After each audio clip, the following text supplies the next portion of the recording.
todos y a todas al Club de Debate del Agua. ¿Qué es el Club de Debate del Agua?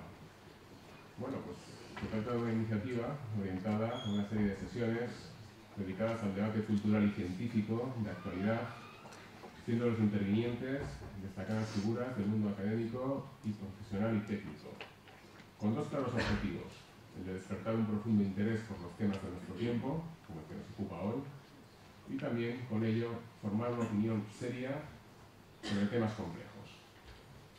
El tema que hoy nos ocupa, que con la afirmación de si es la energía o la pregunta nuclear una alternativa realmente ecológica, es la que ocupará el debate del día de hoy.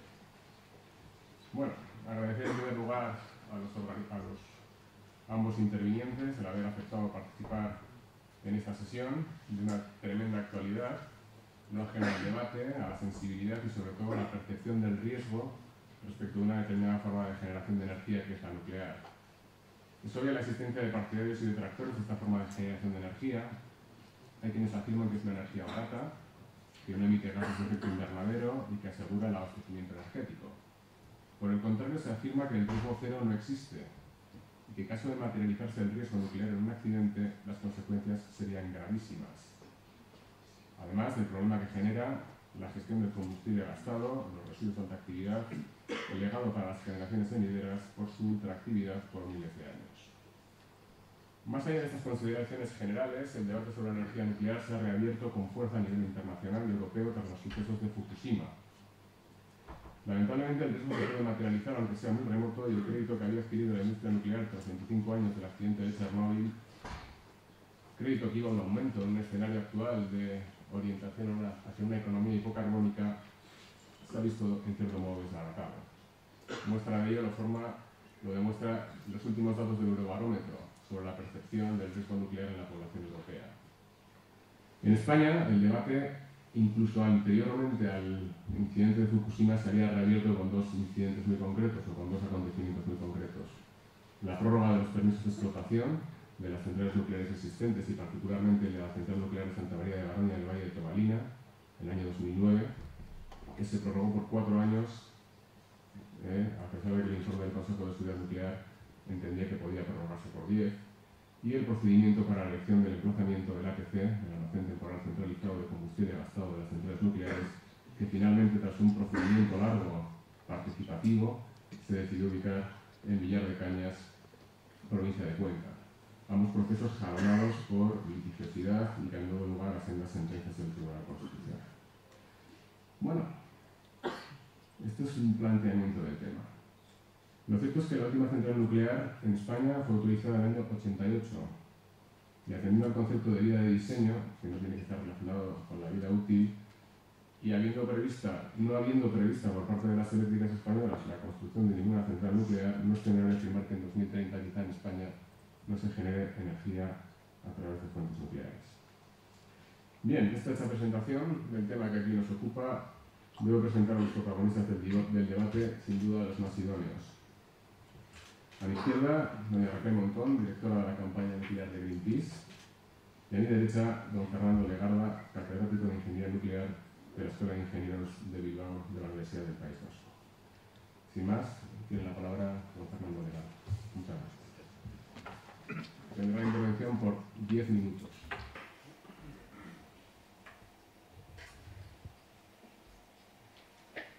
Ya está. Gracias. Aunque sea a costa de mi escaso tiempo, quiero agradecer al Centro de Debate del Agua el haberme invitado a participar en este excitante debate, como siempre. Y quisiera puntualizar, antes de entrar en más detalles, una afirmación que se ha hecho, que para 2030 no habrá ninguna central nuclear en España. Hace unos días, el presidente de la Sociedad Nuclear Española, destacado ejecutivo de una compañía eléctrica española, declaraba a La Vanguardia que él esperaba que en los próximos 5 años hubiese una central nuclear en construcción en este país. Es una información realmente muy reciente.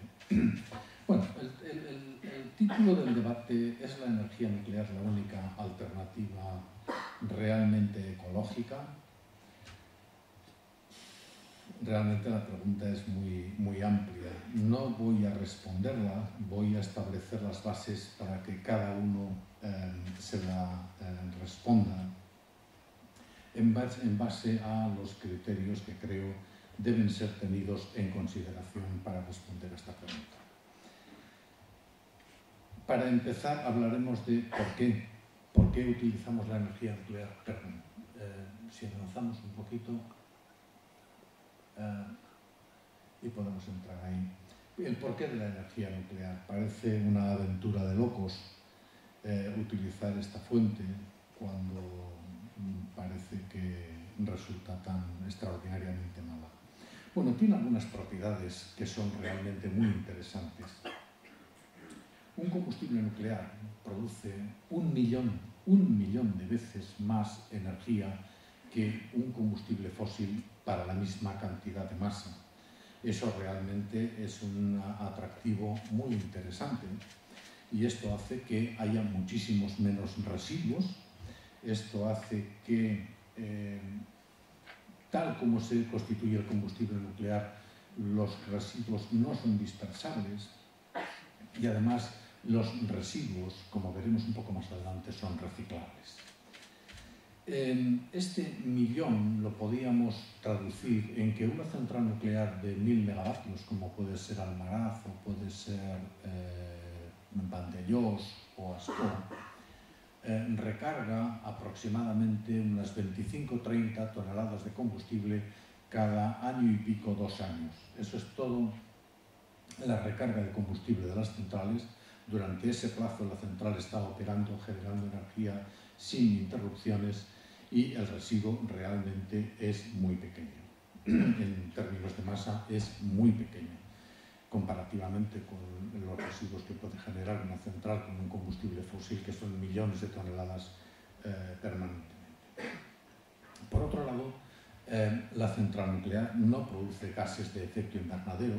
Veremos luego unas cifras y esas cifras establecen que sí producen una cantidad de gases de efecto invernadero, pero en una consideración del ciclo de vida de la planta, no durante la operación, y veremos cuál es la cuantía. Además, posee reservas que pueden satisfacer las necesidades de energía de la humanidad al ritmo de consumo del año 1999 durante 250.000 años, en el caso más extremo, por supuesto, si solamente se emplean combustibles de fisión y sin límite si se utilizan combustibles para la fusión termonuclear. Bueno, cuando decimos 250.000 años estamos hablando del consumo de prácticamente todo el uranio y todo el torio que hay en la corteza terrestre, que es una cantidad apreciable. En esta diapositiva podemos ver los costos de generación. En la primera de las columnas numéricas vemos que la generación nuclear tiene un costo a precio de 2020 en euros por megavatio hora de entre 45 y 80 y una generación de gases de efecto invernadero de 15 kilos de CO2 equivalente por megavatio hora. Si esto lo comparamos con las centrales de gas natural operando sin secuestro de CO2, que serían 420 kilos, o 145 con secuestro de CO2, vemos que las cifras son extraordinariamente más grandes para cualquier otra fuente de energía. En el caso de la nuclear estaríamos hablando de unos valores próximos a los de la energía eólica. Pero claro, como todo tiene un precio. Siguiente diapositiva, por favor. Como todo tiene un precio. Es decir, la generación nuclear de energía tiene que superar dificultades, tiene que superar procesos físicos que pueden resultar adversos. Esto sería el equivalente de la gravedad a la aviación. La aviación, los aviones vuelan a pesar de la gravedad. Si aquellos medios que hemos puesto para vencer la gravedad dejan de funcionar, pues el avión simplemente se cae y los pasajeros pues casi siempre pues pasan a mejor vida. hay todo un registro en la misma Wikipedia de accidentes de aviación con el número de víctimas ocurridas. En el caso de la generación nuclear de energía hay dos efectos. Por un lado, los residuos que genera la generación de energía son radiactivos y en consecuencia se producen en cantidades importantes, en cantidades muy importantes. La actividad de radiactividad que se genera y que se mantiene confinada en el combustible es muy alta. Y eso no sería un problema si no fuese acompañado por otro adicional, que es que el combustible sigue generando energía una vez parado el reactor. Sigue generando lo que se denomina el calor residual, que inicialmente viene a ser el 6 y pico % de la potencia del reactor cuando estaba en operación. Esa cantidad de energía, si no es debidamente extraída, y eso es lo que pasó en Fukushima, si esa cantidad de energía no es debidamente retirada, tiene capacidad para fundir el combustible y, por lo tanto, liberar el material radiactivo. ¿Cuál es nuestro reto? Que eso no ocurra. Simplemente mantener el combustible refrigerado. Mientras mantengamos el combustible refrigerado, no hay ningún problema. Bueno, pero claro, tenemos ahí esos dos efectos que pueden producir consecuencias, que pueden producir efectos negativos. ¿Cómo los gestionamos? Hablemos de la seguridad. Desde el punto de vista de la seguridad nuclear, la Agencia Internacional para la Energía Atómica utiliza un objetivo general, y este objetivo general es proteger a los individuos, la sociedad y el medio ambiente contra el riesgo radiológico, contra el riesgo derivado de la aparición o la presencia de material radiactivo en las instalaciones nucleares. Este objetivo general se acomete utilizando dos objetivos específicos. Por un lado, el objetivo de protección radiológica. La siguiente diapositiva, por favor. El objetivo de protección radiológica, en el cual se establece que la exposición a la radiación será tan baja como sea razonablemente alcanzable y siempre se encontrará por debajo de los límites prescritos. Cuando hablamos de límites, hay que tener en cuenta que hablamos de calidad de vida. No hablamos de transferencia entre la vida y la muerte, sino de calidad de vida, solamente. El segundo de los subobjetivos es el objetivo de seguridad técnica. Y en este objetivo lo que se pretende en el diseño y operación de la planta es prevenir la ocurrencia de accidentes severos o de accidentes en la planta. Ahora mismo está establecido un criterio de un suceso con daño grave al núcleo cada 100.000 años por cada reactor, y en los reactores de la generación 2, que son los que están actualmente en operación, esa cifra era de 10.000 años por reactor. Realmente en las plantas de nuevas generaciones que están en construcción y en operación, los límites son sustancialmente más bajos. Estamos por debajo de 10 elevado a menos 6, es decir, un suceso por cada 1.000.000 de años por cada reactor. Contando que un reactor vive 60 años como mucho, pues la verdad es que la probabilidad parece pequeña. Eso dicho así jocosamente, pero bueno, luego habrá que hacer números. La seguridad se establece en base a 4 barreras destinadas a contener los residuos radiactivos y a 5 niveles de defensa. Esos 5 niveles de defensa son las vías que utilizamos para mantener la integridad de esas 4 barreras. ¿Qué hacemos con los residuos? Pues de momento almacenarlos tal como están. Esa barra que se ve entrar en ese cajón es un elemento combustible. Eso es lo que se extrae en las recargas del reactor. En una central como las que he citado, pues serán unos 50 al año, cada recarga, cada ciclo, cada año, 2 años. Y esos elementos combustibles se transfieren a instalaciones, después si hay tiempo las veremos, a instalaciones como el almacén temporal centralizado, donde se mantendrán tal como están durante un tiempo. No olvidemos que ese elemento combustible tiene más combustible que el que tenía cuando estaba fresco. Esa es una de las propiedades de la generación nuclear. Bueno, pues pues eso es todo. Muchas gracias. Muchas gracias.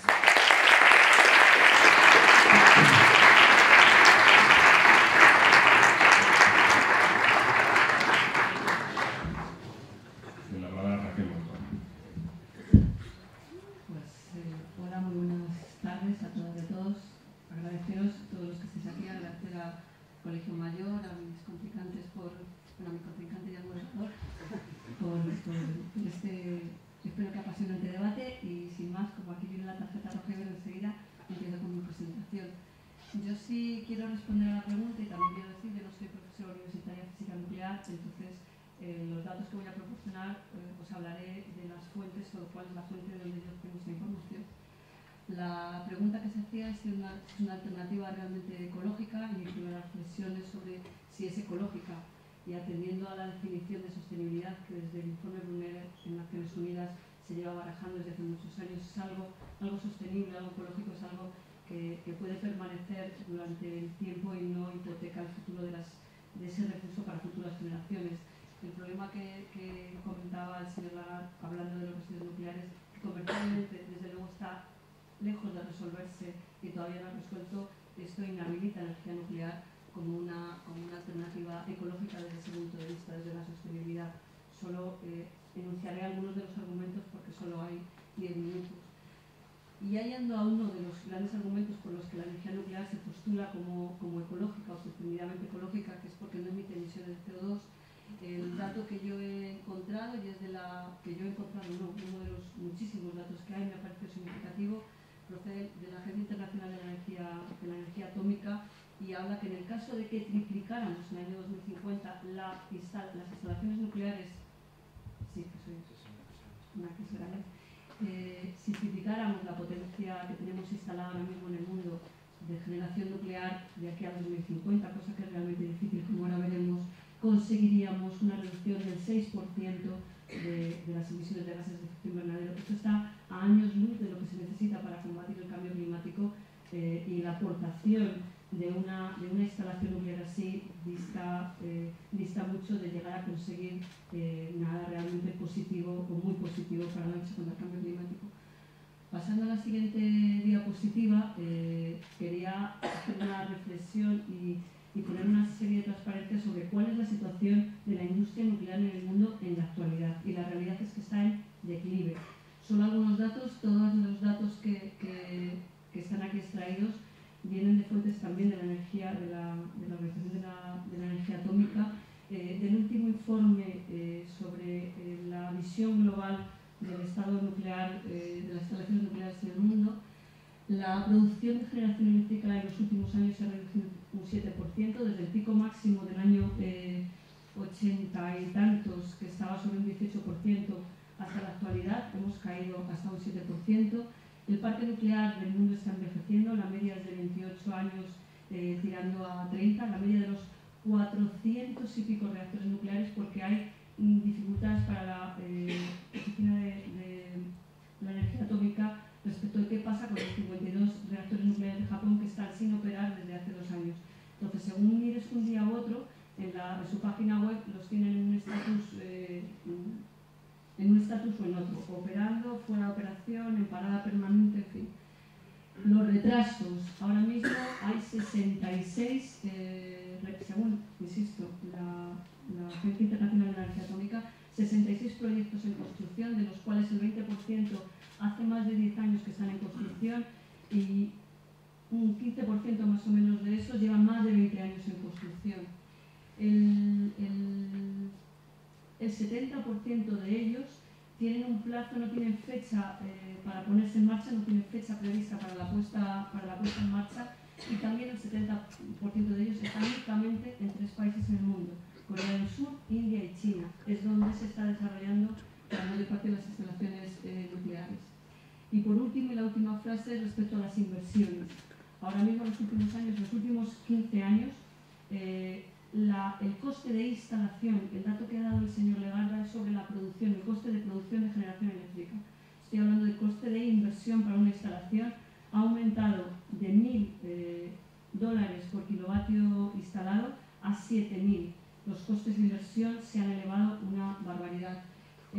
Las agencias de calificación ahora conocidas por todos, Crediticias, el estudio que han hecho de las 15 grandes compañías operadoras más potentes del mundo, en todas ellas, cuando se producen desmantelamientos de sus centrales nucleares, califican con créditos positivos, y ocurre lo contrario cuando acometen inversiones nucleares. Por otra parte, la caída del valor de las acciones de las grandes compañías es una evidencia. Por dar un dato, Areva, el mayor operador o uno de los mayores operadores nucleares del mundo, propiedad francesa, sus acciones han caído en los últimos años hasta un 88%. Y hablando de constructores nucleares, quería decir EDF cuando hablaba de operador y Areva cuando hablo de constructor. Es que las caídas de sus acciones son muy semejantes, del 85% y del 88%. Pasando a la siguiente diapositiva, y por ver un poco una proyección, también la fuente es la Agencia Internacional de la Energía Atómica. Eso sería la suma de aquel año 2050, la suma de puesta en marcha y desconexión de centrales nucleares en el mundo. Como vemos, a partir del año 2015 estamos ya en desconexión, la suma total habla de desconexión masiva.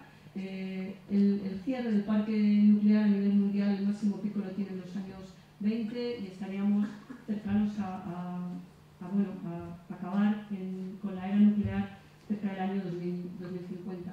Pasando a la siguiente diapositiva,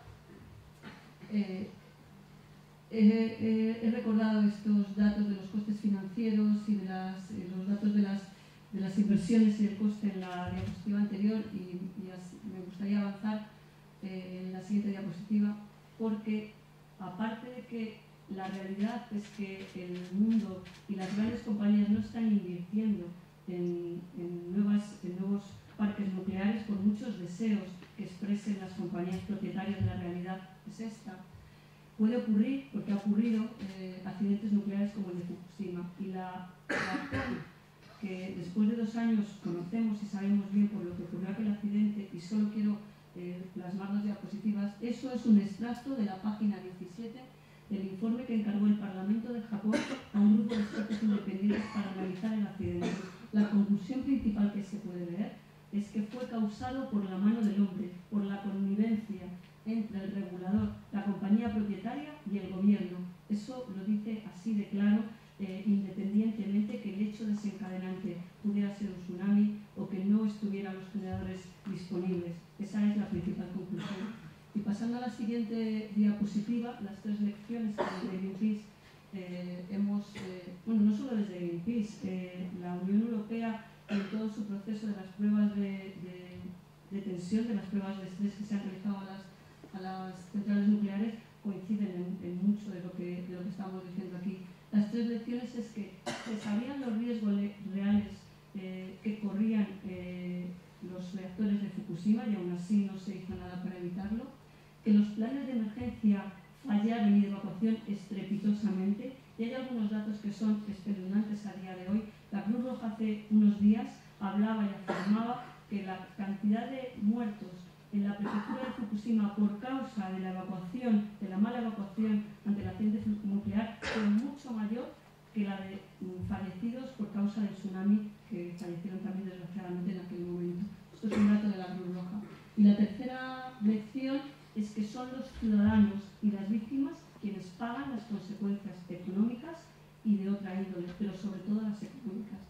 Y pasando a la siguiente conclusión, por decir una cifra, la cifra que está estimando el gobierno, el coste más o menos integral del accidente de Fukushima, se está cifrando en 250.000 millones de dólares. Esto es una cifra que se escapa al cálculo que podamos hacer pensando si esto es, cuando nos pongamos a pensar si esto es caro o barato. Es una barbaridad. Respecto a la industria nuclear, ¿qué responsabilidad tiene de todo esto? Pues casi ninguna. Está blindada contra cualquier tipo de responsabilidad. El único responsable en caso de un accidente nuclear es el operador. Ni las empresas constructoras, ni las proveedoras, ni las que proveen de suministros de mantenimiento en las instalaciones nucleares tienen ningún tipo de responsabilidad.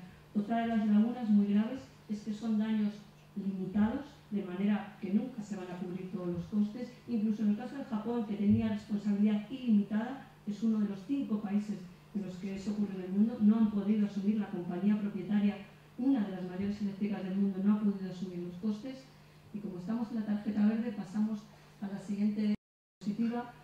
Son 4 o 5 y no voy a poder presentarlas a todas, pero sí hay una alternativa posible y son las renovables. Esta imagen es un estudio de más de 500 páginas que hizo la Universidad Pontificia de Comillas para Greenpeace, en la que muestra que el potencial de energías renovables en España puede abastecer hasta 56 veces nuestra demanda. Pasando a la diapositiva siguiente, 2 años después, la misma Universidad Pontificia de Comillas volvió a hacer otro informe para Greenpeace en el que evaluábamos si es posible las 24 horas del día, los 365 días del año hacer esto. La respuesta es sí. Esta es una de las muchas gráficas que ahora no me da tiempo a explicar cómo es ese proceso. Pasando a la siguiente diapositiva, esto es un ejemplo de la multitud de mix tecnológicos de generación que se pueden conseguir con energías renovables para abastecer toda la demanda eléctrica. Pasando a la siguiente diapositiva, esta es la realidad de nuestro país. Eso ocurría en el año 2002, es datos de Red Eléctrica, cómo satisfacíamos la demanda de generación eléctrica y cómo en el año 2011 se veía.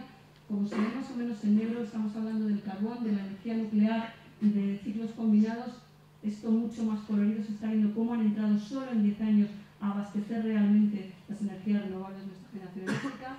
Y como se ha acabado el tiempo, muchísimas gracias a todos. Acabé la presentación.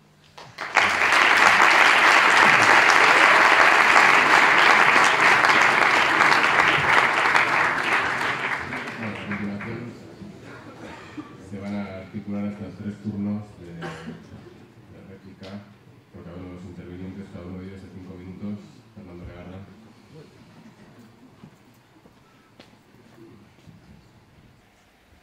Bueno, la verdad es que ha sido una presentación, un turno de demostración de la generación de energía denso y sostenido.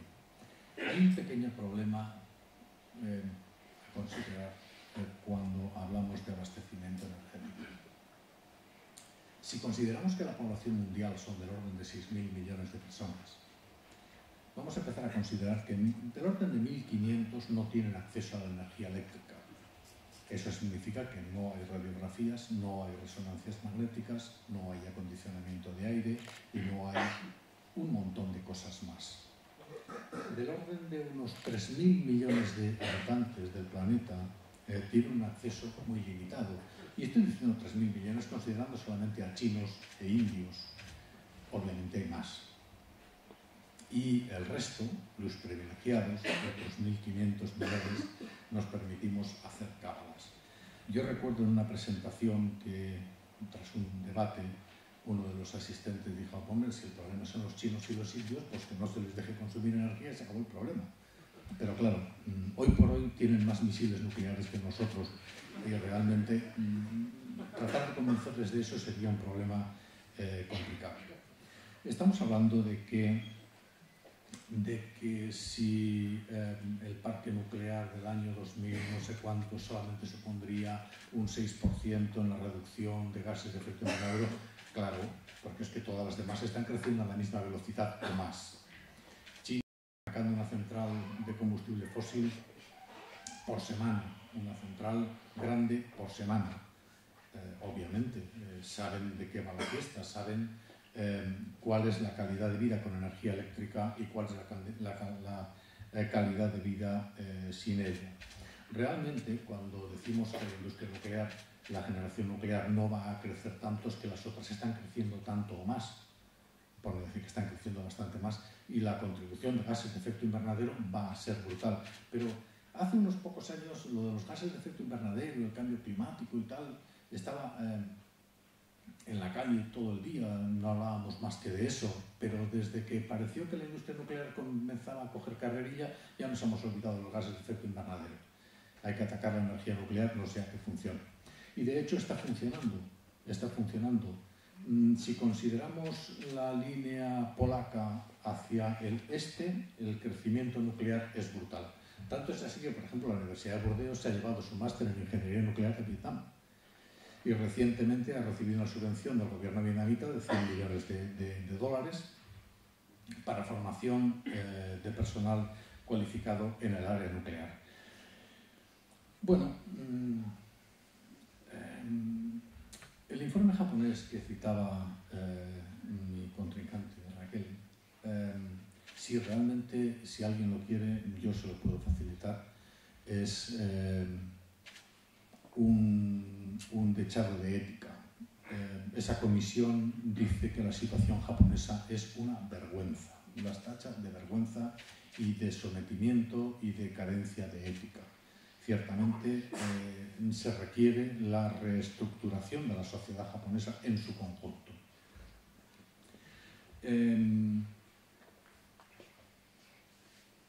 Que las muertes por evacuación fueron mayores que las del tsunami, cuando las del tsunami fueron de orden de 30.000 personas, me parece una cifra un poco exagerada, y la industria nuclear, claro que tiene responsables. Hay un consorcio de compensación de seguros, hay un consorcio de seguros nucleares que cubre los daños causados por el accidente. Bueno, ahí hay muchos aspectos a considerar.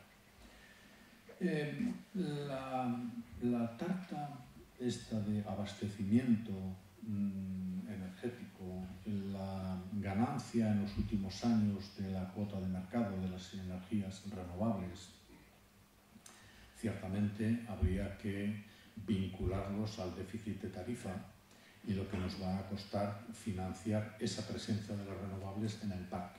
Veremos ahora mismo si no hay primas y cuando si la energía es cara no se vende. Veremos a ver ahora mismo qué es lo que ocurre con la contribución de las energías renovables. ¿Son necesarias? Por supuesto. Lo primero que empecé a decir es que hay muchos miles de millones de personas sin energía eléctrica y que necesitamos todas las fuentes. No podemos prescindir de ninguna. Nada más, gracias.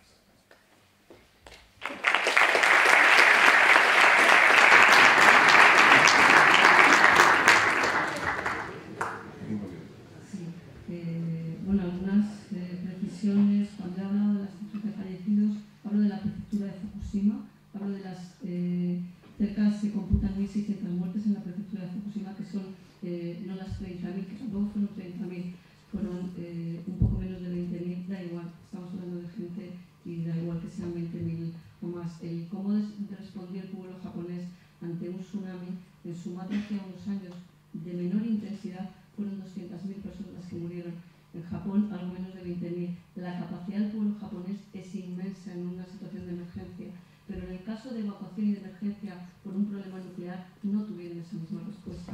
Esa es una de las presentaciones. Antes, en la presentación inicial, hablaba un dato que yo me he anotado de la probabilidad de un accidente nuclear, 1 cada 10.000. Esto es lo que computa la industria nuclear cuando hace sus planes de diseño. La realidad, y el dato que doy de un paper que también puedo proporcionar del Instituto Max Planck en Alemania, habla de 10-20 años la realidad que se produce un accidente nuclear en el mundo. Esta es la realidad, no los deseos o los cálculos de la industria nuclear en su diseño.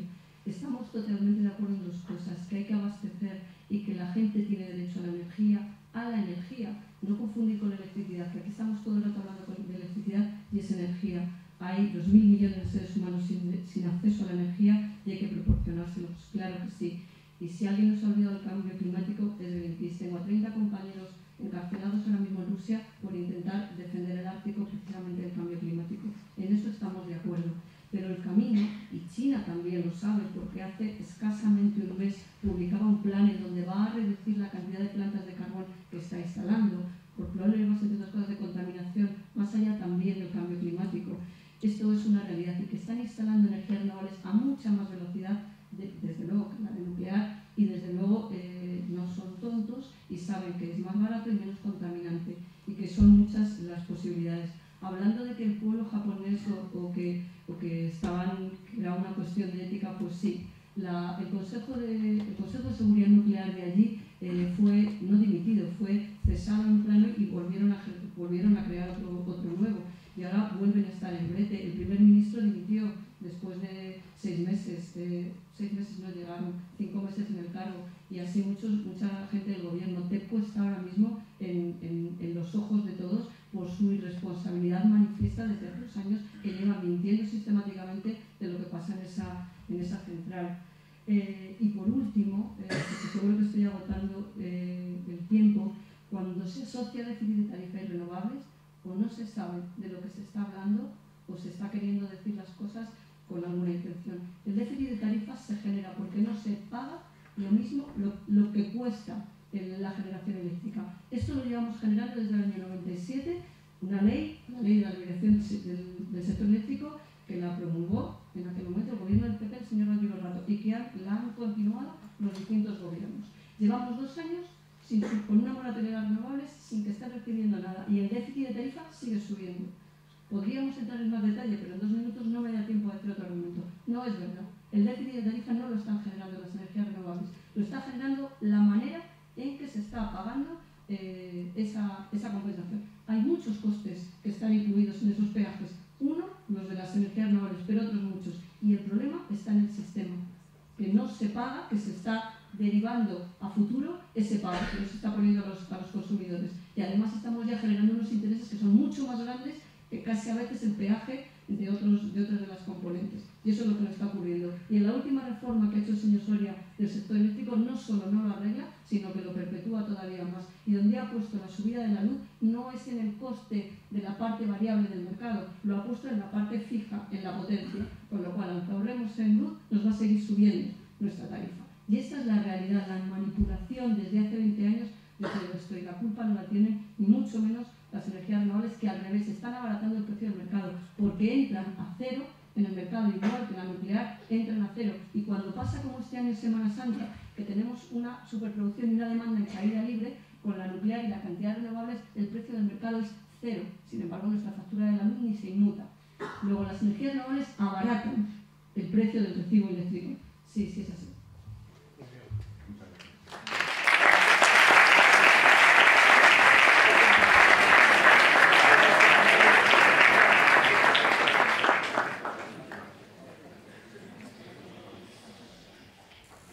Perdóname que discrepe.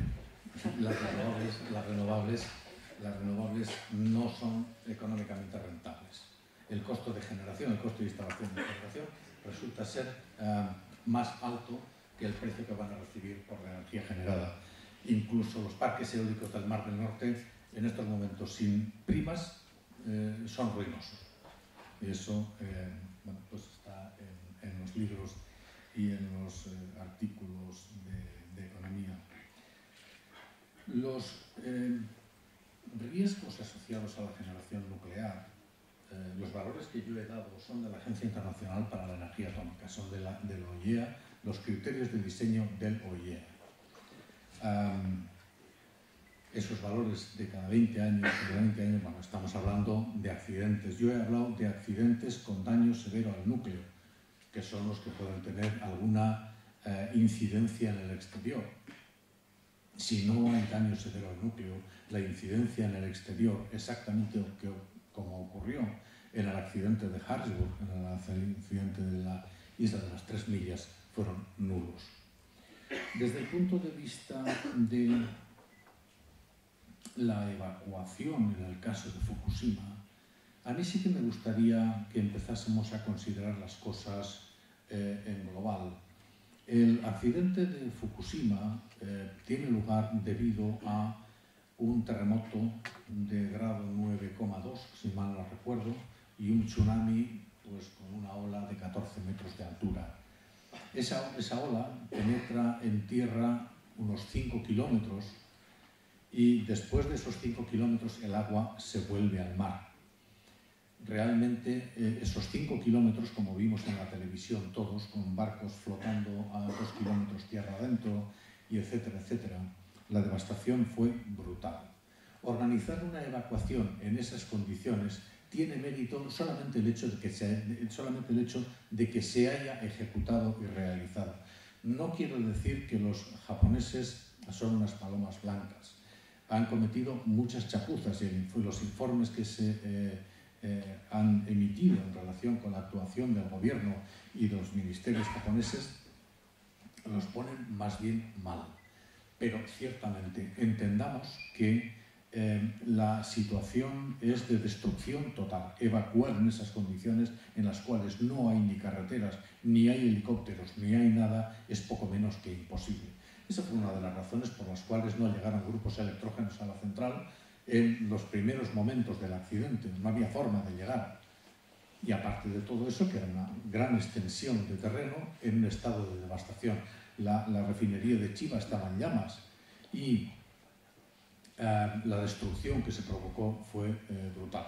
Tanto es así que se dice o se ha constatado que la reconstrucción de la zona, la reconstrucción de las viviendas de la zona, tardará décadas en producirse. No hay forma de reconstruir ni medios para reconstruir eso. Y el accidente, la pobre central de Fukushima, no tuvo nada que ver en esa destrucción. Fue un tsunami brutal.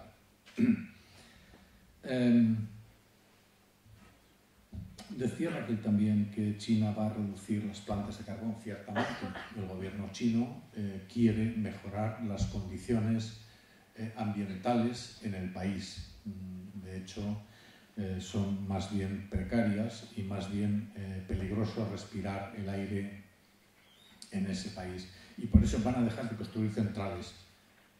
Ciertamente, no cabe en cabeza humana pensar que van a prescindir de la energía eléctrica y que van a obtenerla de aerogeneradores o de centrales solares, de ninguna de las maneras. China está construyendo centrales nucleares al máximo ritmo que puede. Y el problema chino es abastecer de energía eléctrica a la población, mejorar las condiciones de vida de la población, haciéndolo de la mejor manera posible. Eso realmente es muy complicado de hacerlo de una manera un tanto dogmática y de una manera extraordinariamente limpia. ¿Cómo lo van a hacer? Pues supongo que como puedan. Nada más. Gracias.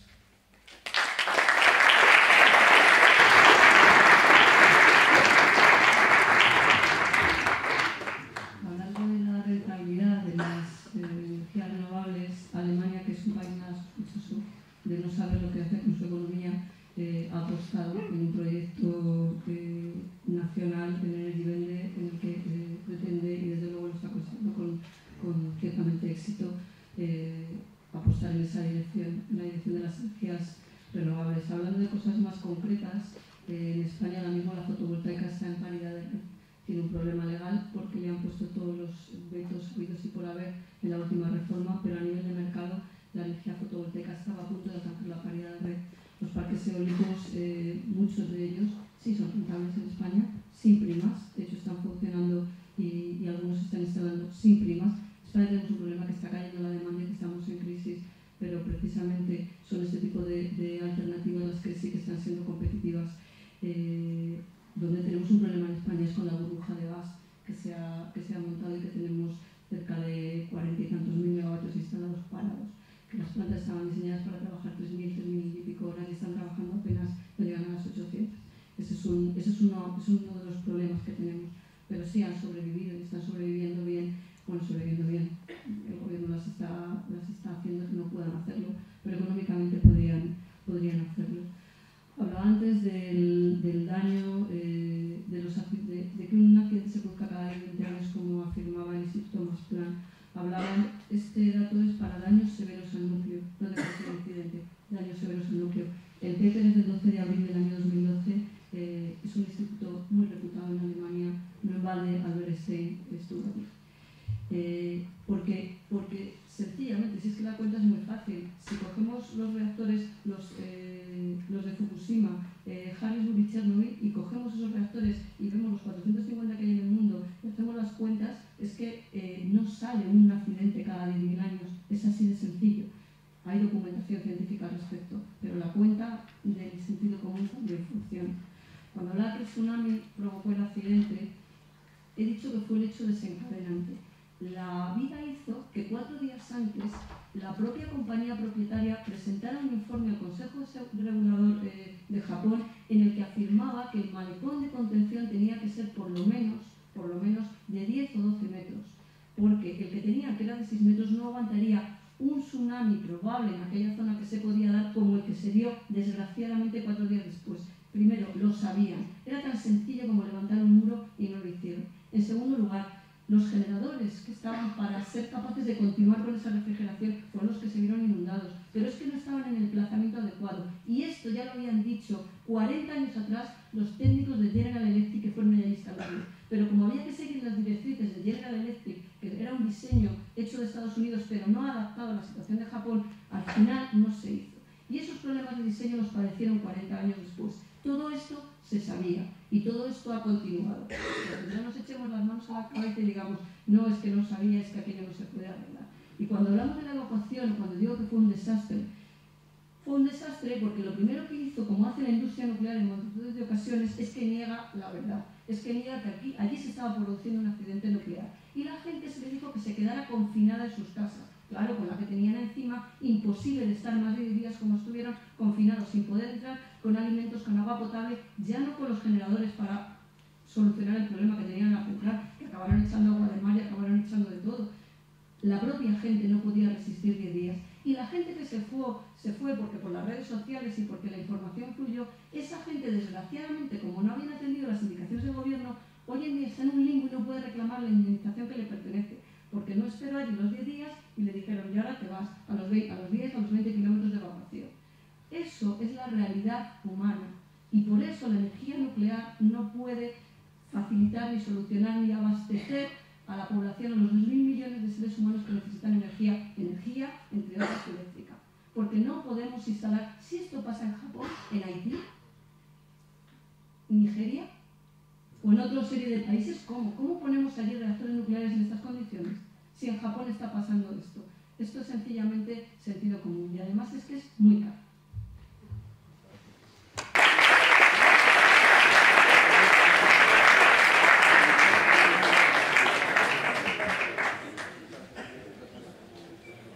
Antes de las conclusiones, el último turno de intervención.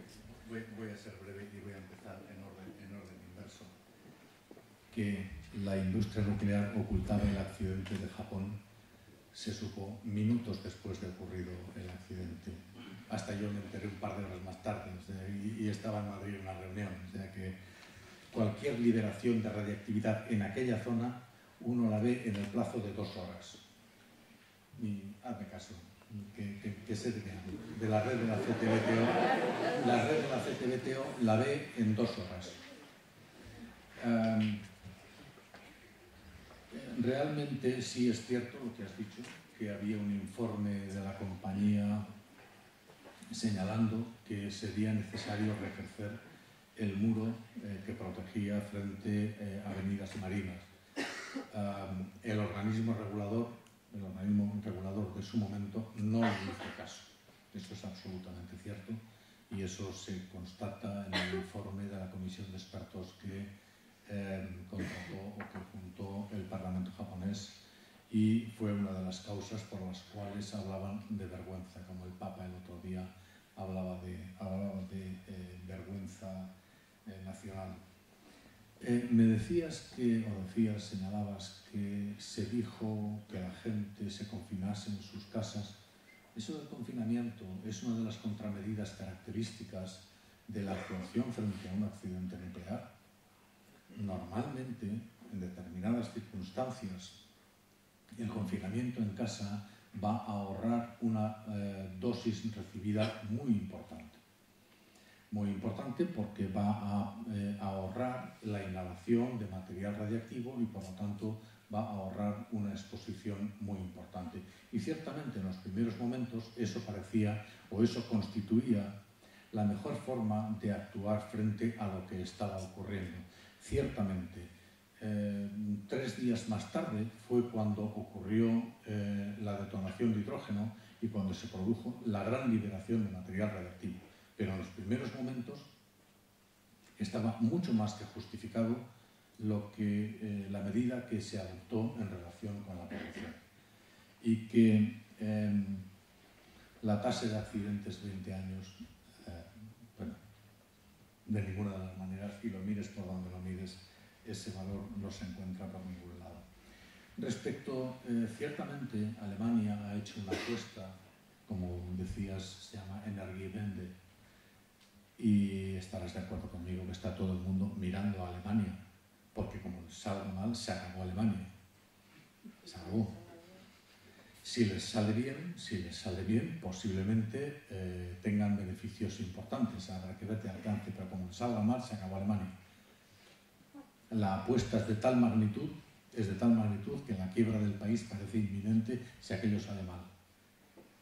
Entonces, pues, ¿estaríamos dispuestos a jugar a eso? Yo más bien creo que no. Nada más, muchas gracias.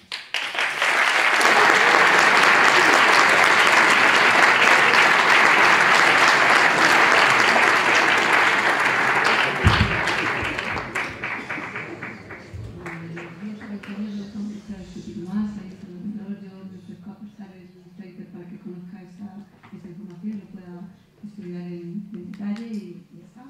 Esto no lleva más a más discusión.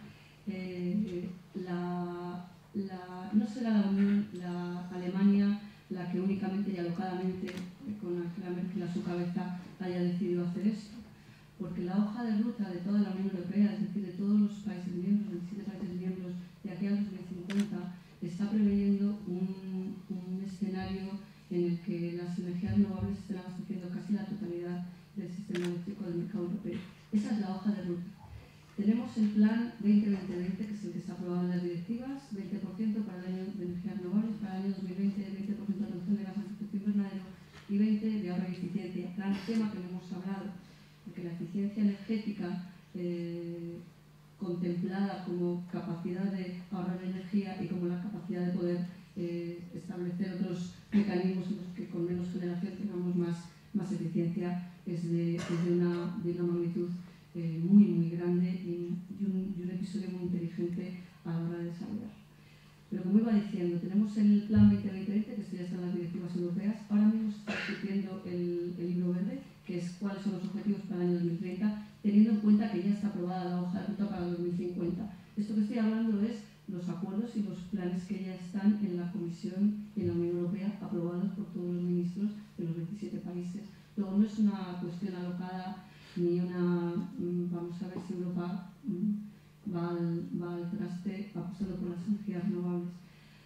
Desde Greenpeace podemos aportar nuestro pequeño granito de arena. De los informes que voy a hablar, estos que he estado mencionando aquí, me faltaba uno que no me ha dado tiempo, que es el que presentamos el año pasado y habla de la demanda energética total en España y que es todavía más amplio que los anteriores. Pero esto solo se refiere a España. Greenpeace lleva preparando informes evaluando cuál es la posibilidad a nivel mundial de abastecer y qué distintos tipos de escenarios con distintas combinaciones de energías renovables. Y estos estudios están considerados dentro de los estudios del IPCC en el tema referido a las renovables. Lo que quiero decir es que no estoy hablando de documentación o de informes o de datos que es que tengamos, que nosotros que somos unos entusiastas de las energías renovables así lo ponemos, sino que están valorados en esa medida. Y es perfectamente posible avanzar hacia esos escenarios por una cuestión muy simple, porque las energías renovables, esto se mira en cualquier país y España es un grandísimo ejemplo para ello. Cuando recorren la curva tecnológica y la curva de aprendizaje se abaratan sus costes y tienen una gran ventaja, que el recurso, el combustible del que tiran, que puede ser el sol, el viento, el agua, la energía geotérmica, cuando hablamos de energías renovables no quedémonos que hay paneles fotovoltaicos y molinos de viento, que hay decenas y decenas de tecnologías aplicadas a distintos tipos de utilización de las energías del recurso renovable, muchísimos de ellos. Como iba diciendo, el truco o la capacidad que tienen es eso, abaratan costes a futuro y aumentan, cosa que a la energía nuclear no le ha ocurrido.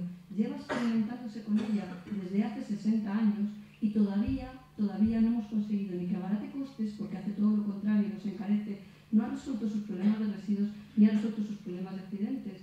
Luego miremos a otro sitio donde sí están demostrando que se pueden conseguir objetivos y apostemos ahí. No es una locura, es todo lo contrario. Y no lo dice Raquel Montón, lo dice Angela Merkel, que es física nuclear.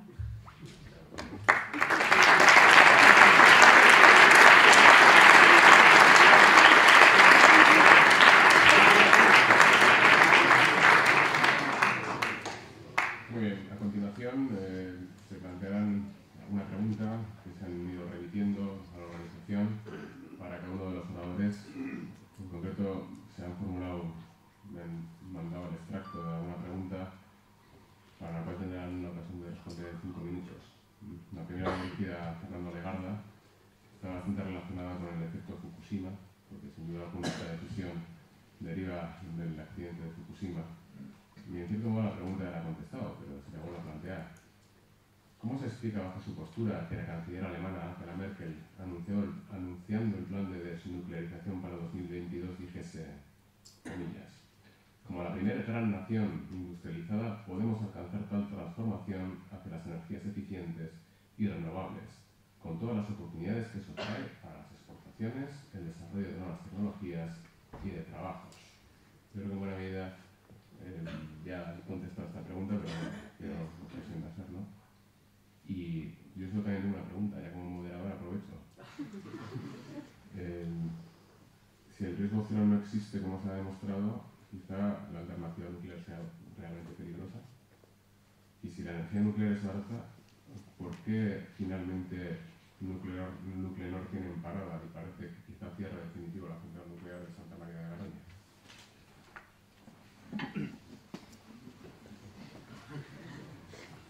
Bueno, Nuclenor tiene parada la central debido a un decreto de la habilitación de un nuevo tipo de impuestos sobre la gestión del combustible gastado. En esas condiciones a Nuclenor pues le resultaba ruinoso la producción de energía eléctrica y decidió no hacerlo. Bueno, estamos ahora mismo en una fase de negociación. Eso ha traído una gran tormenta económico-política que está todavía en fase de desarrollo. ¿En qué terminará? Pues no lo sé, pero lo cierto es que el Consejo de Seguridad Nuclear informó cuando Nuclenor solicitó la prórroga del permiso de explotación que la central era absolutamente segura, que se podía conceder un permiso de explotación de otros 10 años, en España se hace por periodos de 10 años, y que se podía conseguir conceder ese permiso sin ninguna renovación, sin ninguna mejora en la planta. No obstante, con objeto de colocar la central nuclear de Santa María de Garoña en la cima, en el top de las centrales más seguras del mundo, pues debían acometer una serie de renovaciones. El problema de Nuclenor es obviamente económico y desde luego no tiene nada que ver con la seguridad. La segunda pregunta, ¿me la puedes repetir, por favor? Planteada sobre la decisión de Angela Merkel de 2020, ¿no? Había otra entre Nuclenor y esa. Si el riesgo cero se ha demostrado que no existe. El riesgo cero obviamente no existe, pero veamos, una central que funcione con la emisión de gases de efecto invernadero tampoco tiene riesgo cero. Está contaminando el planeta y está creando un riesgo. Para combatirlo pretendemos secuestrar el CO2 y introducirlo en capas geológicas profundas. Bueno, un accidente como el de Fukushima con el CO2, millones de toneladas de CO2 ahí metidas, pues el riesgo puede ser notable. En las centrales nucleares, en el caso de las instalaciones nucleares, el riesgo cero no existe, el riesgo cero es muy pequeño, el riesgo de accidente es muy pequeño y existe además la posibilidad de actuación para contrarrestar las consecuencias de ese accidente. Tanto es así que el número de muertos en accidentes nucleares podríamos decir que es básicamente cero. Muertos debidos a la exposición a la radiación. Incluso en algún caso puede decirse que es hasta negativo.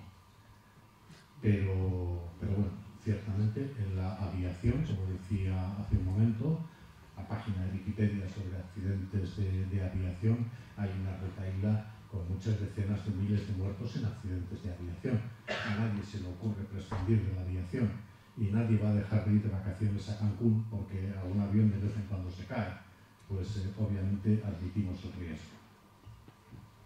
Las declaraciones de la señora Merkel fueron en un momento un tanto complicado políticamente para ella, en ciernes de unas elecciones, y ciertamente ha adoptado unas medidas. Como consecuencia de esas medidas, Siemens, por ejemplo, ha abandonado el sector nuclear.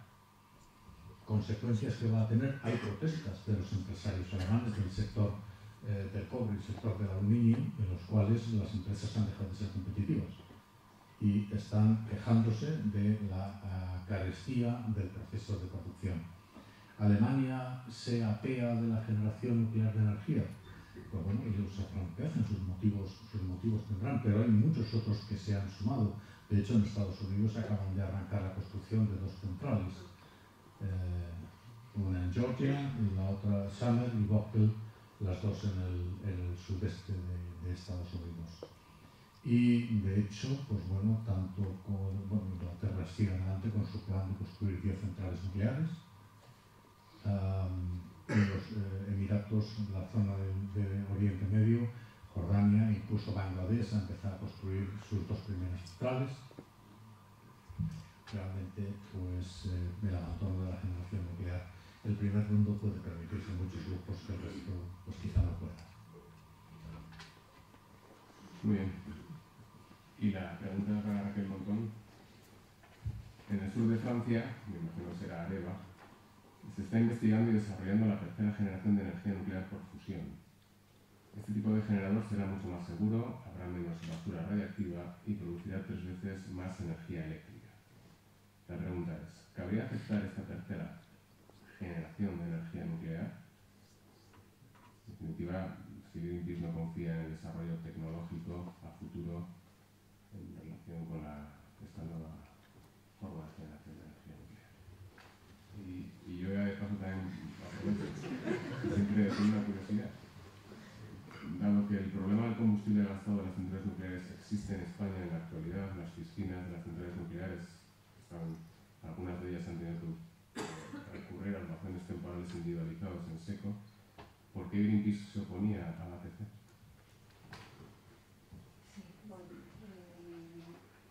Respecto en Greenpeace, no solo nos oponemos al desarrollo tecnológico ni a la investigación, sino todo lo contrario.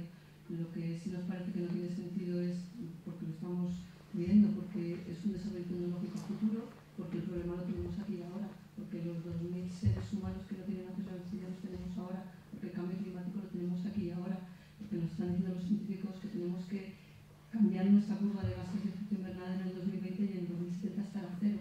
Y no da tiempo a todos esos desarrollos tecnológicos, ni el mundo tiene el dinero suficiente para este emprendimiento. Eso significa para que haya que seguir investigando, entre otras cosas porque tenemos 450 reactores nucleares con residuos que llevan produciendo y que van a producir más años y hay que darles una solución tecnológica o de algún tipo.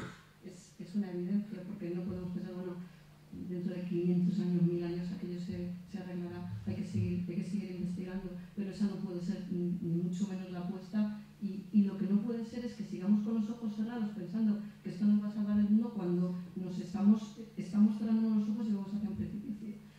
La postura de Greenpeace respecto del ATC es siendo totalmente pragmático desde la seguridad y desde la economía.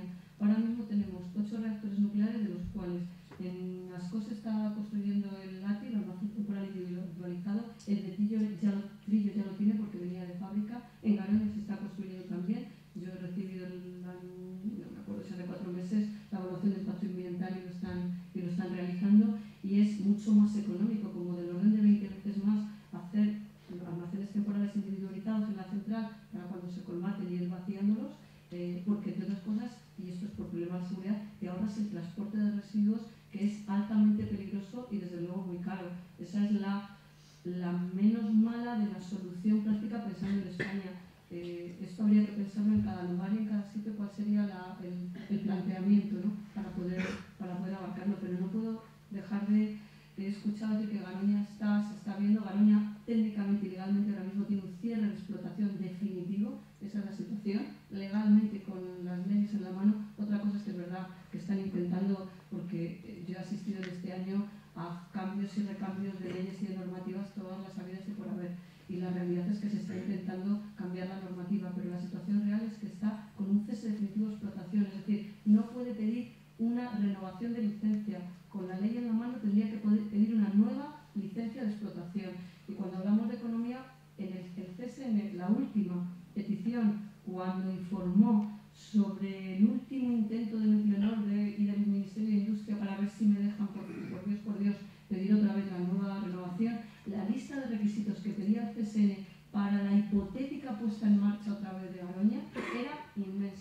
entre otras cosas, que le revisaran la vasija porque es igual que la de la nuclear belga de Doel, que tuvo problemas de fabricación y fisuras, y el CSN le pedía esa revisión, entre otras muchas. Luego, tiene que hacer muchas mejoras en seguridad y no quiere pagar impuestos, si es que lo ha dicho usted. Entonces, un negocio que no quiere pagar impuestos no es un negocio, desde luego. Sí, es lo que aduce, si es que lo pone blanco sobre negro Nucleonor en su demanda al Ministerio de Industria, diciendo con la nueva ley de impuestos nosotros entramos en quiebra, con lo cual no podemos asumir esto. Es decir, tiene un problema económico severo. Luego, esto no es una industria competitiva, ni muchísimo menos. Una industria que lleva 40 años funcionando, que lleva cobrando el precio del mercado porque es inflexible y cobra sí o sí cuando está funcionando desde hace 41 años, que este último año ha estado parada, que durante 35 años le hemos pagado la gestión de los residuos nucleares porque se pagaba con la tarifa. Y en esas circunstancias, ahora que ya solo sería los gastos de mantenimiento y de combustible, porque la inversión está hecha, no es rentable. Esto es una evidencia de que no es competitivo. Y la realidad es que tiene problemas de seguridad y las inversiones que tiene que hacer en seguridad son muy caras. Y hoy las eléctricas en nuestro país no invierten en nada. No lo sé si invertirán en Garoña, pero no van a construir ni van a invertir en ningún tipo de planta de generación, entre otras cosas porque nuestra demanda pico es de 44.000 megavatios y tenemos instalados en España más de 100.000. Luego, el querer reforzar o invertir en una instalación, en este caso nuclear, es descabellado, por lo menos desde el punto de vista económico. Y no estoy hablando de temas de seguridad. Muy bien, muchas gracias. Bueno, pues estamos concluyendo y queda ya el turno final de cada uno de los intervinientes de conclusiones. Por lo tanto, disponen de 5 minutos cada uno de ustedes para sus conclusiones. Bueno, voy a ser breve en las conclusiones porque realmente las cosas son razonablemente claras. Tenemos un problema de abastecimiento energético en el planeta y tenemos que resolver ese problema de abastecimiento energético. Hay que recurrir a todas las fuentes de que podamos razonablemente disponer. La fusión nuclear es una fuente pues, razonablemente buena, pero todavía le quedan unas cuantas décadas antes de poder disponer de ella a nivel comercial. En este contexto de necesidad de abastecimiento y máxime ahora, sobre todo considerando la emisión de gases de efecto invernadero, creo que debemos recurrir a todas las fuentes disponibles para el abastecimiento. Ciertamente la generación nuclear, como la aviación, es una herramienta de alta tecnología y por lo tanto no debiera estar en manos de cualquiera. Hablábamos de Haití. Haití, pues por desgracia, no va a poder financiarse una instalación nuclear y posiblemente tampoco va a poder operarla en estos momentos. Quizá con un desarrollo un poco más importante de la humanidad y sobre todo del avance del tercer mundo, pues la situación sea diferente. Hay problemas de abastecimientos de combustibles, pero eso la Agencia Internacional tiene un papel notable de actuación de banco de combustible. Y en relación con los residuos radiactivos, los residuos de alta actividad, yo en estos momentos no veo un problema acuciante. Los residuos de alta actividad existentes en las piscinas de los reactores, en los almacenes temporales o tanto independientes como centralizados, contienen una enorme cantidad de combustible nuclear disponible para quemar. Falta solamente el reprocesamiento de combustible. Bueno, herramientas para hacer con el combustible gastado, posibilidades tecnológicas hay varias. Hay que tomar una decisión, pero yo creo que la situación ahora mismo no es de emergencia brutal, entre otras cosas porque las cantidades de que estamos hablando son pequeñas. Un almacén situado en una pequeña localidad de Cuenca va a ser capaz de almacenar todo el combustible gastado de todas las centrales nucleares españolas durante todo su tiempo de vida, incluyendo una extensión a 60 años. Realmente el tema es menor, cuantitativamente menor. No por ello menos importante, pero sí menor. En consecuencia, creo que la generación nuclear, por su enorme capacidad, debe jugar un papel, iba a decir importante, sí, importante, en el abastecimiento energético. De hecho, la Comunidad Europea, en la hoja de ruta 2050, habla de mantener el valor medio del 20% de generación eléctrica de origen nuclear. Y nada más. Muchas gracias.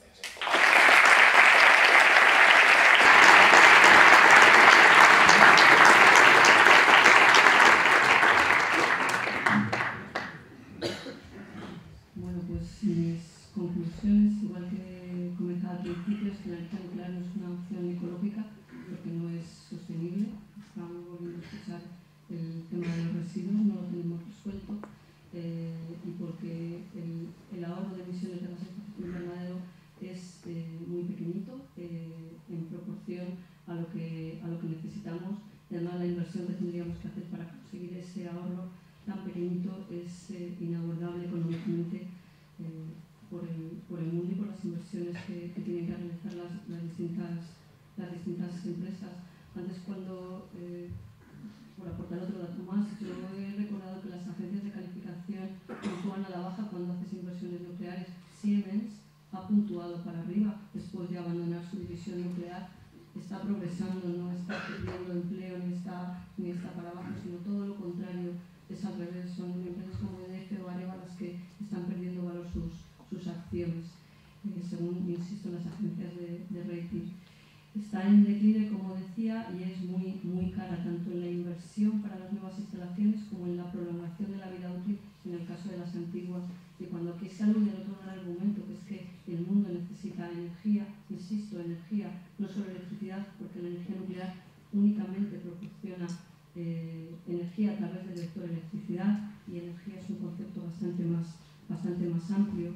Es una energía muy cara y todos esos 2.000 millones de personas no pueden pagar ni pagarse este tipo de energía, este tipo de instalaciones. Sí pueden poner sus territorios al servicio de las grandes compañías y que ellas obtengan pingües beneficios a costa de todo ello, pero la energía que le van a proporcionar no es mucho menos barata y no la van a poder pagar.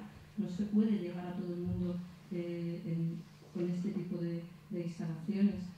Y por poner un ejemplo en el que sí estamos de acuerdo, el profesor Lagarde hablaba de que la captura del almacenamiento de carbono, que si te explota gas almacenado CO2 bajo el subsuelo, luego te explota y encima tienes una central nuclear, pues menudo lío. Efectivamente, acabamos de ver algo muy parecido a lo que está pasando en Castellón ahora mismo. Es un almacenamiento de gas, no de CO2 sino de gas, pero es el mismo fundamento el que tiene la captura del almacenamiento y el almacenamiento de carbono. En eso efectivamente estamos de acuerdo, y el riesgo sísmico que eso conlleva. Y hablando de riesgos geológicos, y por poner un punto en el que efectivamente estamos muy de acuerdo, el ATC, los comentarios estamos en la fase de comentarios sobre el estudio de impacto ambiental que está ocurriendo ahora, aunque nos llevan 2 años diciendo que se va a construir, todavía no ha empezado el proceso de estudio de impacto, está comenzando ahora, pues adolece, no tiene ningún tipo de consideración del sustrato bajo tierra ni de consideraciones geológicas, cuando estamos viendo lo que puede estar ocurriendo y el cómo el ser humano abordamos y enfrentamos los proyectos que a veces nos superan. Y por poner un último ejemplo que es muy aludido, muchas veces se ha puesto el ejemplo de los aviones, ¿no? Es verdad, los aviones es esto, pero yo cuando me monto en un avión me repiten insistentemente una azafata a todos lo que nos puede pasar y que nos pongamos un chaleco de salvavidas y que eso es arriesgado y que nos podemos caer y que nos podemos matar, insistentemente. Cuando tú escuchas a cualquier regulador lo que dice es riesgo cero, aquí no ha pasado nada. Eso por empezar. Cuando hubo un accidente en el que murieron 3.000 personas, como fue el accidente el atentado, perdón, disculpas, el atentado de las Torres Gemelas, se revolucionó el mundo entero y desde entonces todos casi nos desnudamos en los aeropuertos. La comunidad internacional entera tomó medidas, pero medidas de esas severas. En el caso de los accidentes nucleares no, hemos visto lo que ha pasado y seguimos igual, no hemos cambiado nada. Hay una gran diferencia entre unos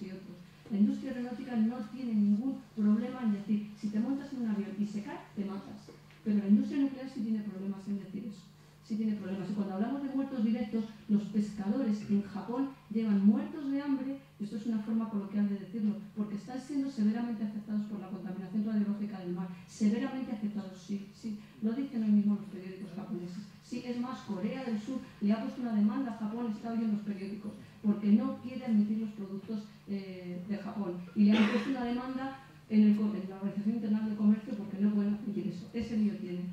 Y solo quiero decir una última frase.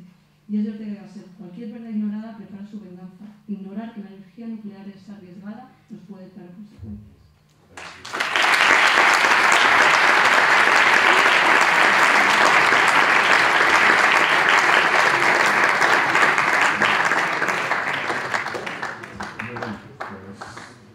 Haciendo un breve resumen, en primer lugar, por supuestísimo, agradecer al profesor Fernando Legarda y a Raquel Montón su intervención, que ha sido muy interesante, en algunos casos apasionada, pero yo creo que ha suministrado muchos elementos de información para todo el auditorio, para que cada uno vaya generando su propia opinión al respecto.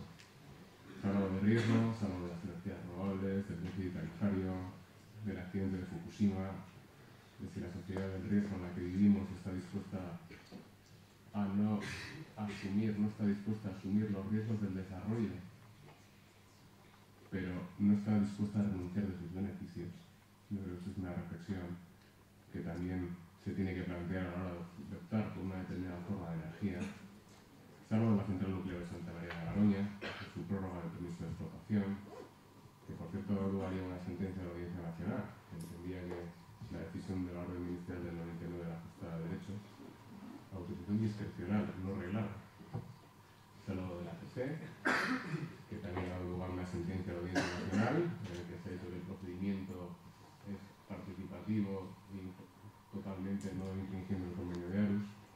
Y lo que está claro es que la política condiciona el derecho y de qué manera, ¿no? La opción de que un Estado opte por una determinada forma de generación nuclear va a determinar toda esa arquitectura, esa estructura jurídica para permitir esa posibilidad. En España vivíamos con mucha tranquilidad. La ley de energía nuclear, aunque no lo crean, es del año 64. Ha ido bastante. El reglamento de instalaciones nucleares fue del 73 y posteriormente del 99. Pero fíjense ustedes, la política ha evolucionado bastante. El gobierno anterior al actual tenía una opción distinta. También los accidentes lo han condicionado. Y en los últimos 5 años hemos experimentado una auténtica corriente normativa en materia nuclear. Desde la Ley de Economía Sostenible, que modificó lo relativo a la planificación, la reciente Ley de Responsabilidad Civil por Daños Nucleares o Radiactivos, la Ley de Infraestructuras Críticas, la reciente Ley de Sostenibilidad Energética o las mismas instrucciones del Consejo de Seguridad Nuclear, implementando lo relativo a los test de estrés, ha supuesto ahora mismo un auténtico tsunami normativo. Y lo digo esto porque pues, el derecho administrativo está muy presente, evidentemente. Bien, termino. Para quienes tengan curiosidad sobre este tema, me recuerda mucho una película que vi hace unos años, una película del año 79, El síndrome de China, protagonizada por Jack Lemmon, Michael Douglas y Jane Fonda, que precisamente pone sobre la mesa este mismo problema que hoy se ha debatido: el riesgo, la seguridad, la información, la participación, la opacidad o no por parte de la industria frente a los riesgos, y que les invito a que la vean. Desde el año 79 tuvo un gran impacto precisamente porque se estrenó poco antes o poco después del incidente de la central nuclear de Harrisburg, el 3 Mile Island, y bueno, desde luego daría lugar a un debate interesante. Sin más, reitero el agradecimiento al profesor Legarda, catedrático de Ingeniería Nuclear de la Universidad del País Vasco, y a Raquel Montón, responsable del área de energía de Greenpeace España, y les emplazo para el próximo debate que tendrá lugar en este mismo lugar el próximo martes 22 de octubre a las 8 de la tarde, con un tema, desde luego, tanto más polémico que este. ¿Debe el Sistema Nacional de Salud pagar las enfermedades autoinducidas? Nada menos. Los fumadores, me imagino que les interesará más. Muchas gracias.